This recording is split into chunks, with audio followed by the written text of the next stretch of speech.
እስካሁንም ድረስ ባለው እሺ አምር ብሎብካል። የምሬ ነው ደጋግሜ ነው ምነግርህ የኔ ቀብራራ። እኔ ሰላም አረብኝ አሁን ብቻም እውነት በጣም በጣም በጣም በጣም እሺ በደንብ ቀፈኝ። እኔ በጣም ናፍቀኸኛል እውነት። ስለዚህ ነገሩን እንፈታዋለን ማለት ነው። ገባክ?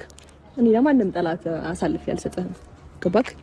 እንዳልኩ ነው ቅድም ፍቃደኛ ብትሆን እኔ የሀዘን የሚባለውን ነገር ከፈጣሪ የመጣ ነገር ነው እንጂ ይሄ ዝም ብሎ የሚያስከፋን ሰው በደንብ አርቄ ምናምን እኔ በደንብ አርቄ ያኖረ ነበር። ግን አንተ ያው ነገር ውስጥ እንትን ትላለህ፣ ነገሮችን ታበላሽብኛለህ። ገባክ?